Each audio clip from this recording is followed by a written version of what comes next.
ISA Server 2004 as a Firewall, Part 2. Well, what I was seeing is when I was getting into the firewall, getting really excited about configuring our rules and setting everything up, my nugget was slowly turning into an epic. So I wanted to go ahead and, at this point, create a second nugget that filled in the putty and a lot of the cracks in the ISA Server firewall scheme. We're going to see that ISA Server has the ability to filter using application filters. This is one of the utilities that is unique to ISA Server that really outdoes a lot of the packet-based filtering that's in the world today and a lot of our lower-end firewalls that are very fast at packet filtering but can't really inspect much beyond. We're going to get into configuring firewall details as they relate to HTTP, and this will be the big one, FTP, and RPC protocols. These are the most common protocols, especially these two right here, that we use to access the internet on a daily basis. So sure enough, Microsoft has introduced a ton of filtering that we're able to apply, especially to this guy right here. That protocol has been so taken advantage of by other applications that are able to tunnel their way through that ISA Server had to put a stop to it. We'll get into how that's possible. The last thing I wanted to add to this was just a flyby view of modifying our firewall access rules. I finished up part 1 of our epic and I started going, wait a sec, I showed them how to create it, but not really how to modify it. And there's some things that they allow you to do when you modify it that isn't really allowed when you are going through the creation process, such as applying a schedule to a rule. So it's real quick, I just want to add in there how we can modify those rules to make them more effective for our organization. Well, let's get things started by taking a look at how we can expand access control over the commonly used protocols that most people use every single day. I'm going to go into the ISA server, go over to our firewall policy, and you see that I have a bunch of rules here that we created in the firewall policy part 1, just primarily for demonstration's sake. I do want to give you a heads up that I modified this web access rule to allow outbound protocols from the internal to external. I changed that to all outbound protocols. So my house will work correctly, because otherwise I only get web browsing capabilities. I think in the last one we only allowed HTTP and HTTPS to go through. So I went ahead and changed that to all. Now, the first thing I want to focus in is what I'm talking about. For example, if I'm modifying this, you can see I have the action that I can do allow and deny protocols from to. You know, we'll get into this and modifying the rules in just a moment. But if you right click on any one of these rules, it will actually give you the ability to configure specific protocol characteristics for the commonly used ones. For example, my scandal access allows HTTP from the scandalous users to the very restricted URL strings. And if I right click, you see I have configure HTTP. Now if I drop down here to something that allows all the protocols and right click on that one, you can see that if I move down I have change HTTP, FTP, and RPC protocols. Now these are the specific settings that I'm talking about, so I want to walk through them one at a time. You will only see the ones in this list that you're allowing in the firewall rule. So let's start with the most common one, HTTP, and this one gives you the most flexibility with the settings. Now when you first come up here, you've got to keep in mind that a lot of these rules are applied for inbound traffic, which at this point in the series we haven't talked much about, publishing internal servers to the internet. And it can also be applied to outbound traffic. Notice that we also have them on a per rule basis. I can configure HTTP settings for the web access, which applies to all internal hosts, and then I can set up different HTTP settings for the people that are part of the scandalous network. So I'm going to go ahead and right click on this web access. Just wanted you to keep that in mind, that this can apply everywhere for all kinds of different networks. And let's walk through these one at a time. First off, I have to say that some of these settings won't be used too often. Some of them will. So request headers, maximum header length in bytes. By default, 32,768.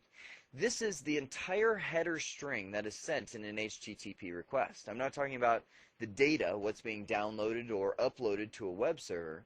I'm talking about the header itself.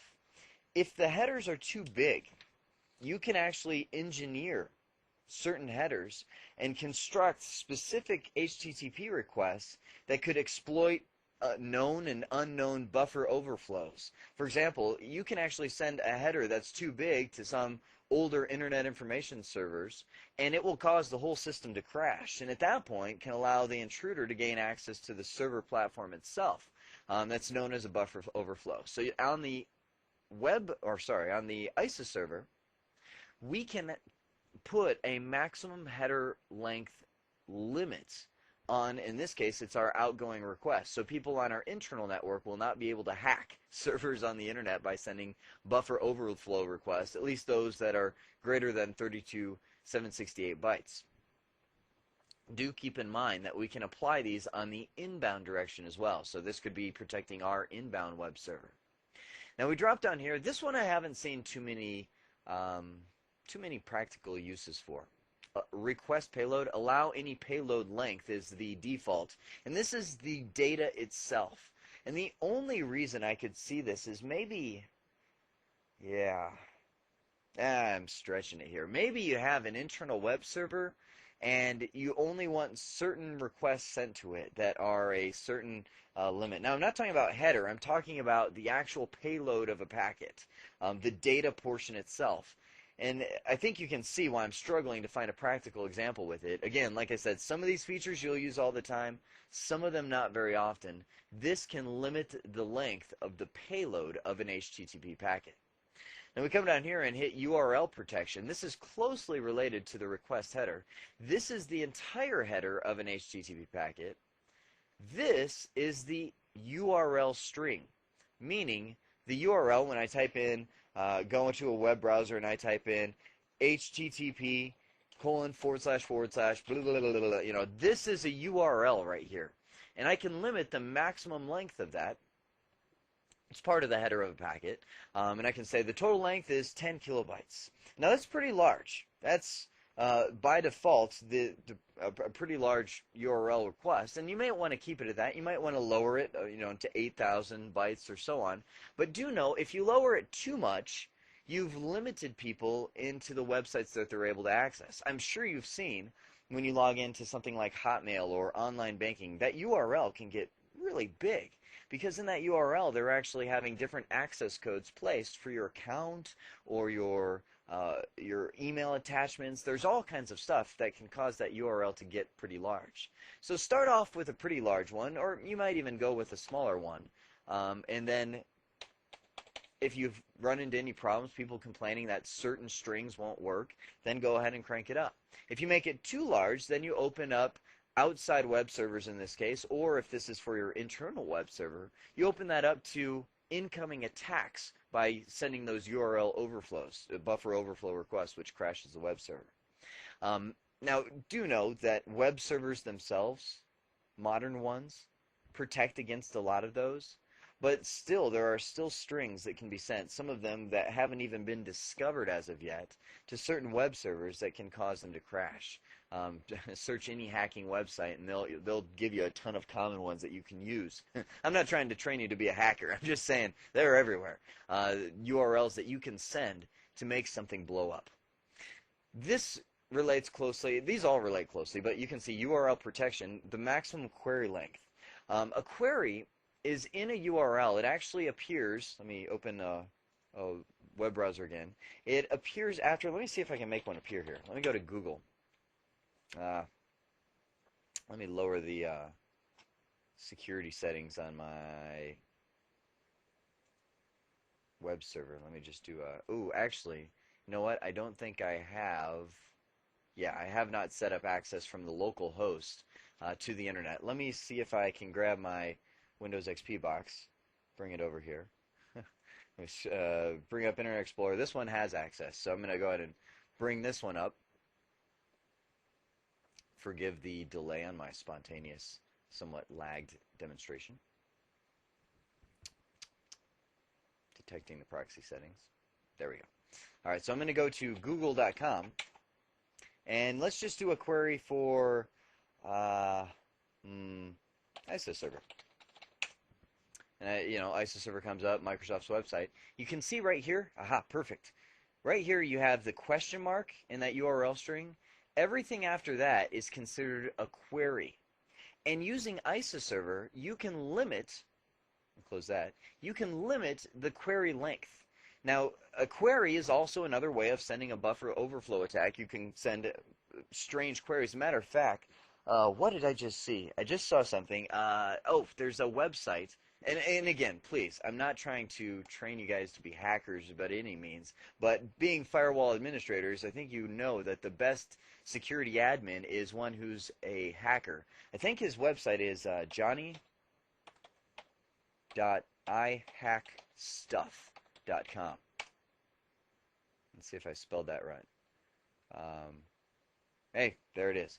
This guy actually is his specialty, and he has a slow website because he gets a ton of stuff every day. His specialty is actually using Google hacking techniques. Google sends out web bots, little web crawlers that go out and discover websites and search content and so on. And there's actually strings that you can search for in Google that can expose usernames and passwords and stuff like that that Google actually finds with their web box and just or web crawlers and just categorizes it. This website gives a lot of common. Let me see if I can find it. Now, I know all of you are like, okay, pause the video, check out this website, it looks cool. This website gives a lot of common strings, and I'm not going to be able to find it on the fly, that you can actually type in a query message to actually find vulnerabilities in web servers. And, you know, I'm kind of overlapping with different hacking attacks. A lot of them relate to Google hacking, which is finding different strings that you can put together in Google and hack them. But by limiting the query length, you can actually limit some of those queries that can hack many different web servers out there. Remember, a query is just after a question mark in the URL. Verify normalization. Normalization is something that a web server does by default to a string.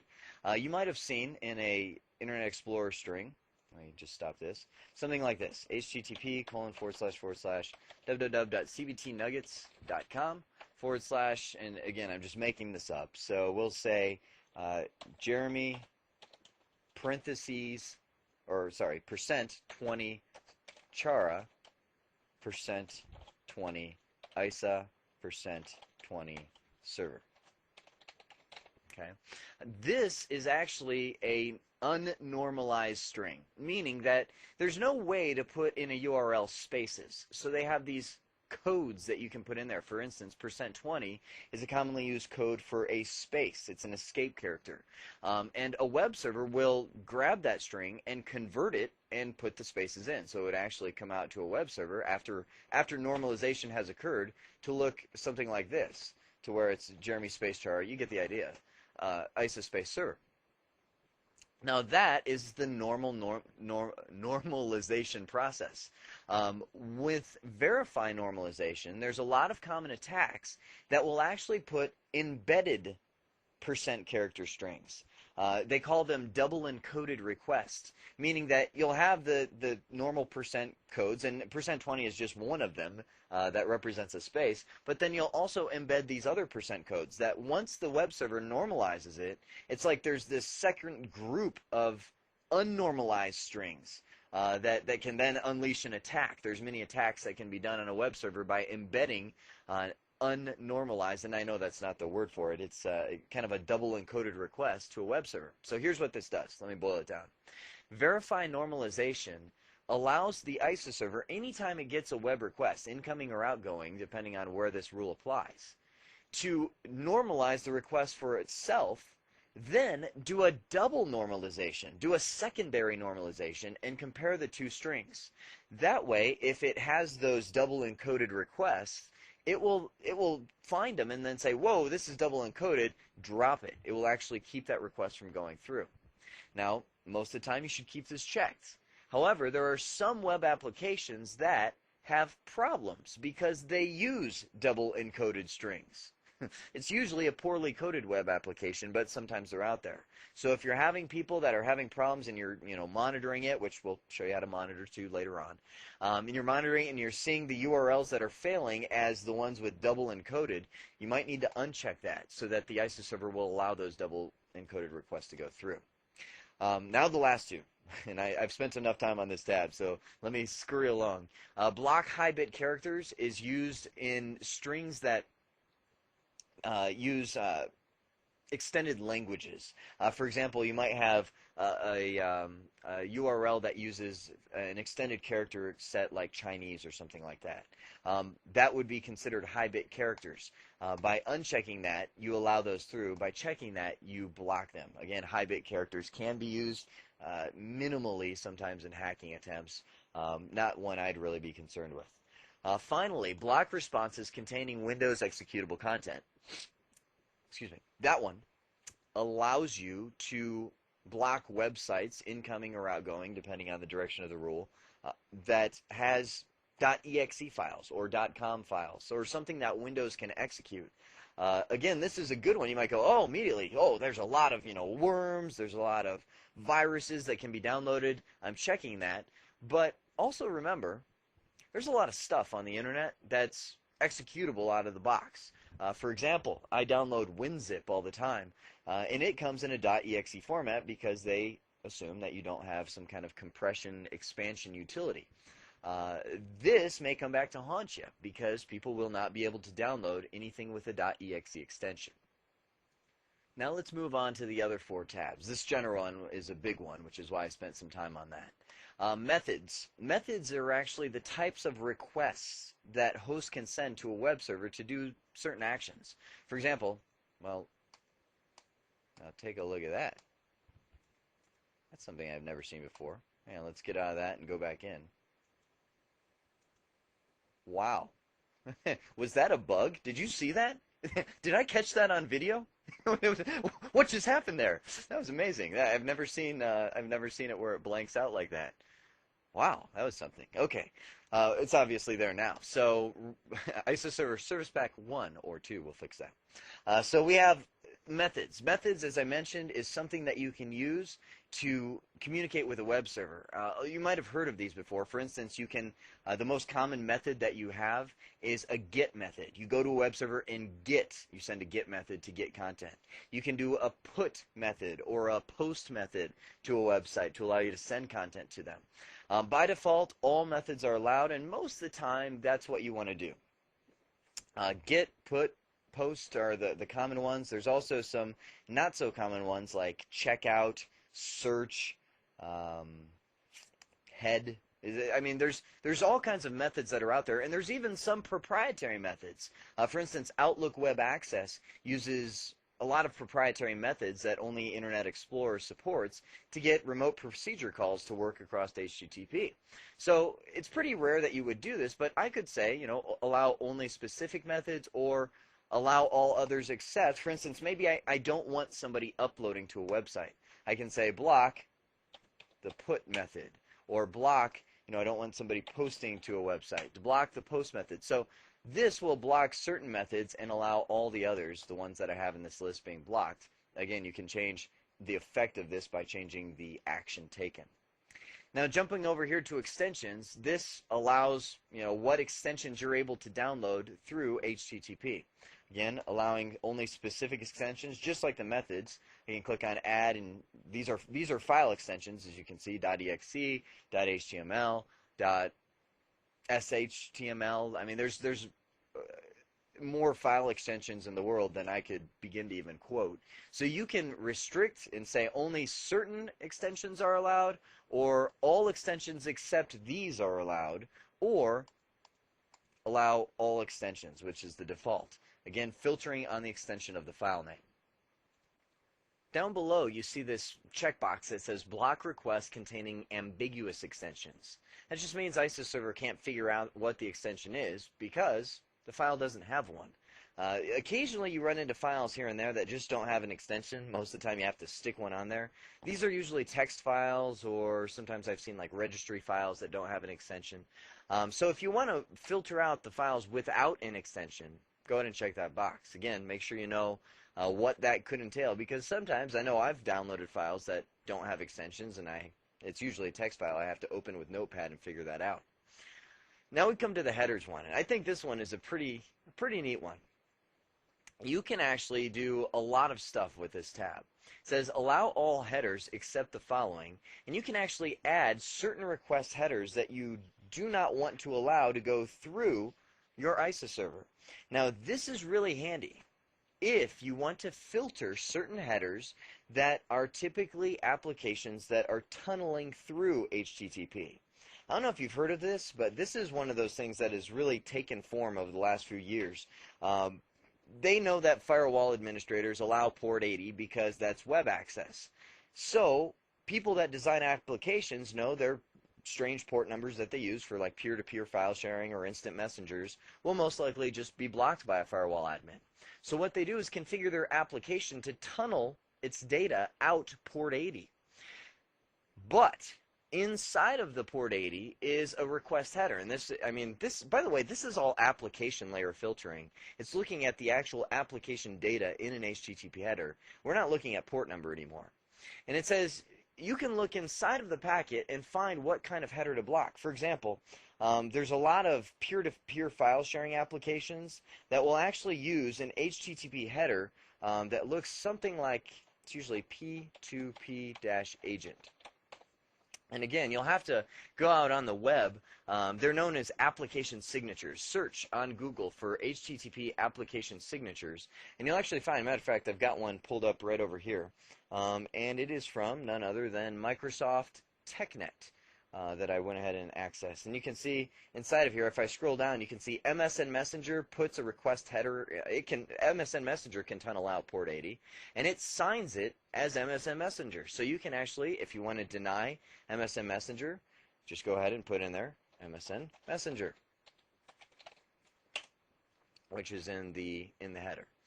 You scroll down, you see Netscape, Yahoo, Kazaa. There's Kazaa, and it will actually put a Kazaa client in the header. Morpheus, another peer-to-peer file sharing. You notice all these peer-to-peer file sharing applications and what they squeeze into the header. And it says right there, many peer-to-peer clients put P2P agent in the header. So what I would recommend is if you don't want peer-to-peer file sharing applications, grab a list like this. This is straight from Microsoft TechNet. And, oh, I didn't even notice this. Look at this. HTTP filtering in ISO Server 2004. This is a list of the common ones that you can block by plugging them into this header filter. Isn't that sweet? I'm so excited about that because there's so many times people are like, oh, can you block this? I'm like, I don't know what it is. All else fails, if you don't know what it is, grab a packet sniffer and see what's in the packet header. For instance, Yahoo instant messaging allows it to tunnel out port 80. Grab a couple packets, sniff the header, see what the HTTP request looks like, and then filter it using this. Isn't that awesome? I love this stuff. I love this stuff. Now come down here to the server header. This gets even cooler. Okay, maybe not cooler, but it's great. Server filtering is done by, what am I talking about? Server headers. Have you ever gone to a website and you get a page not found error and it tells you right on there what kind of server it is? Let me show you. If you haven't seen this before, it's pretty amazing. I've got Firefox right here. Just so you know, in Phoenix, Arizona, it is currently 88 degrees outside right now at 8 o'clock at night. Isn't that sickening? I'm going to go to www.asdf.com. And I went there just a moment ago just to test this out, because sometimes they block it on the web server. But ASDF, it's a goofy website. Somebody bought the domain. If you look at your keyboard, this is if you just go with your left hand where your hand's supposed to be and just do ASDF. And somebody actually bought that domain name. But here we go. Let's do ASDF and type that in there. And it says, this was not found. By the way, this message has been reported to you by Apache version 2.0.454 FreeBSD server at ASDF.com. Thank you very much. It's kind of like, hey, here's a dissection of this web server that I'm using. Now, if I'm a hacker, you know what I'm doing? I'm going, wow, let's go ahead and paste that one right in Google, or start searching for vulnerabilities with that specific web server platform and start figuring out how I can start getting in to that Apache platform. So what you can do with ISO Server is filter out the server headers. Now, this is typically used for servers that are on your network and people are accessing them through the ISO Server firewall. You can send the original header, which allows the server to report, hey, I'm running on Apache or I'm running on IIS. Or you can strip the header from the response, which means it will not actually send that header and remove it completely. Or you can taunt the hackers. You can modify the header. You can be like, aha, not getting anything from me. sucker. Not a wise move, because that usually makes them go, really? And then they start, you become at that point a challenge to them. So, you might just maybe not take that one.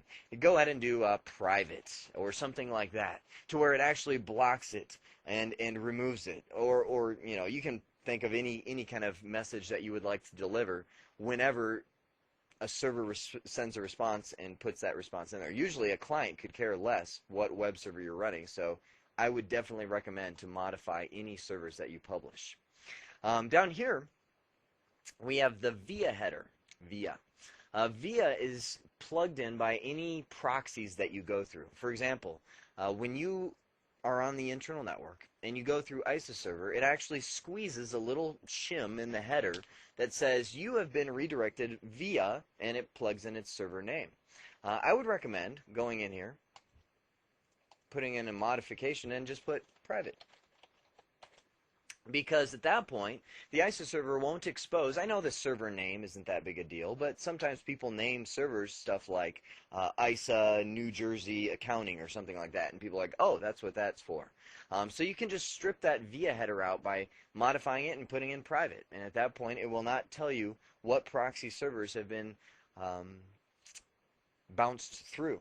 Now again, most of the time, a normal client would not care about this. People that are hacking networks, sniffing packets, opening the headers to see what they can discover, care about this kind of stuff. So that's why it's usually good to allow the HTTP filter to strip them out. Finally, we're on to the signatures area. The signatures area allows you more flexibility than what's been given to you in this headers area. Now, there's going to be a lot of overlap between these two. However, the signatures, that's odd. This is the day of odd things. Let me go ahead and see if I open that up again. Configure HTTP signatures. Huh. Again, did I catch that on video? Maybe this is just happening because I'm accessing it through remote desktop protocol. No, that's a bug. Did you see that? That's a bug. So obviously there was some kind of interesting stuff. Just closing and reopening it, it allows it to work again. Wow. So the signatures, like I said, has a lot of overlap with this header, but gives you more flexibility. This allows you to search for strings and signatures in just about anything that's returned via HTTP. Now this is going to require a lot of homework on your part, because there's signatures that you can find for just about any application that goes through HTTP. There's a lot of known dangerous signatures that are out there, and you can see this allows you to filter based on the request URL, request headers, request body, response headers, response body. Again, overlapping a little bit with request headers and, if you look at this, request and response headers, but giving you more flexibility to get into the actual header and signature. That's the data itself. And you can even look in the body for this data. It says, hey, this feature is designed to search limited section of the body. This will look up, it kind of says, I'm not going to look through the whole thing because that'll slow you down to a crawl. But searching this area will allow you to find known signatures that can crash either a client or, more likely, a server from a malicious person or malicious device. Again, it's hard for me to expand much on this because it does take homework. For example, you might find one for Morpheus or eDonkey. That's a known signature that you can tell that that's an eDonkey application. That allows you to filter out, and eDonkey, by the way, is another peer-to-peer file sharing app. That allows you to filter out eDonkey from tunneling through your port 80. This is an all-out war, okay? Because you are a firewall administrator that needs to step beyond the standard port filtering. Up till the recent years, blocking ports that weren't port 80 was just fine, and that would block the applications that aren't supposed to be out there. But just about all major shameful applications, and I say that to encompass peer-to-peer file sharing, instant messenger, there's all kinds of applications out there that can now tunnel out port 80, and you can catch them by grabbing the different signatures that are out there. You could, again, I'm struggling here to say, let me just do the one I know off the top of my head. I'll do a request header for eDonkey, and in the HTTP header, I could put P2P agent. and put a description in there that says block the peer to if I could spell block P2P application, so I know exactly what that's for. The signature to block, and you can put the signature in there. We'll just put eDonkey. Maybe it actually signs it with the application that it is. And that allows you to go in there and search for patterns in the HTTP requests. Again, I don't know, don't use this one. It's just one I made up.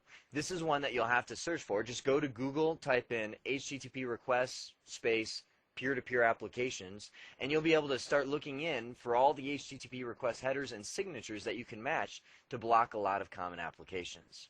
All of this, I mean, it's almost a whole nugget in itself, right, is for HTTP requests, allowing you very specific HTTP filtering for the access that you're providing your users. Just allowing web access, all protocols going out, out this server is not a secure thing anymore because people tunnel applications. That allows you to catch them. Now let's hit the other two. Trust me, don't fear, they're not as long. FTP, oops. Only one box. It says read only. When read only is selected, FTP uploads will be blocked. This is the default state.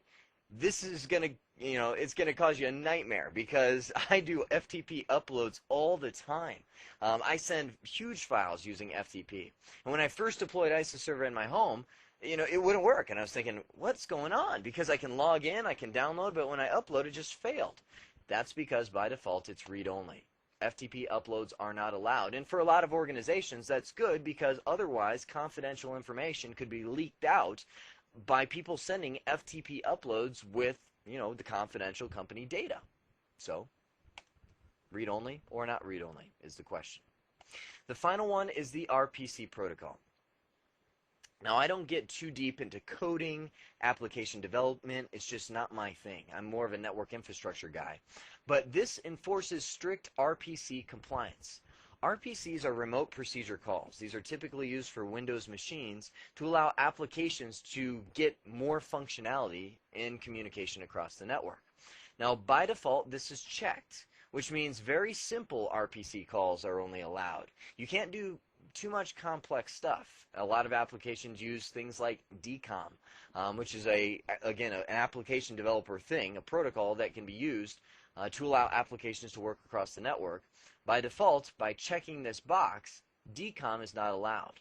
Unchecking it means you're a little more vulnerable to RPC attacks. There are a lot of them out there, but unchecking it allows maybe a lot of applications that wouldn't normally work to work. So again, I leave that a little vague because I'm not too much of a developer, so remote procedure calls are more of a developer thing. Enforcing strict RPC compliance limits the type and number of RPC calls that are allowed through. So those are the ways that we can enhance our rules going into HTTP, FTP, and RPC protocols and tweaking them a little bit to make them more specific. Now I'm going to go ahead and discard all those changes just to get this back to the config that it was at beforehand. And I'd like to show you, it's a flyby config, just how to modify one of these rules. Because I know in the previous, the Firewall Part 1 nugget, I talked about how to create the rules, but not how to modify them. And some of you might have been going through that wizard going, well, what about the schedules? Or what if, what about all these other things? When you modify them, for instance, web access, it gives you full access to filter on anything that you want or to change anything that you want. First off, you can enable or disable the rule. You have your action, whether or not you want to log things that match that rule. We'll get into logging much deeper later on. The protocols you can change, what ports you're allowing from, to, the users, the schedule. This is, you didn't have it during the creation, but you can come back and say, I only want web access during work hours. The content types, and you can choose what kind of contents you would like to allow through, or add your own content types in and choose what kind of extensions match those content types. So again, just a simple config. I just didn't mention it when we were first going through it, how we can change and modify those rules. Well, let's go ahead and wrap things up as we've filled in the missing pieces and the cracks between the ISO server firewall capabilities. This is pretty exciting nugget because it gets into a lot of the application filtering capabilities that ISO server has, and trust me, there's more. We'll talk about them. So what we did was we talked about configuring primarily HTTP and then FTP and RPC protocol details. All of these using a type of application layer filtering. I say a type because FTP isn't that big of one, but HTTP being huge to prevent a lot of the tunneling applications that are out there that can squeeze different data through port 80. We then saw the ability to modify firewall access rules and apply different things that maybe weren't given to us during the initial creation wizard, allowing us to do just about anything we want to our originally created access rule. I hope this has been informative, and I'd like to thank you for viewing.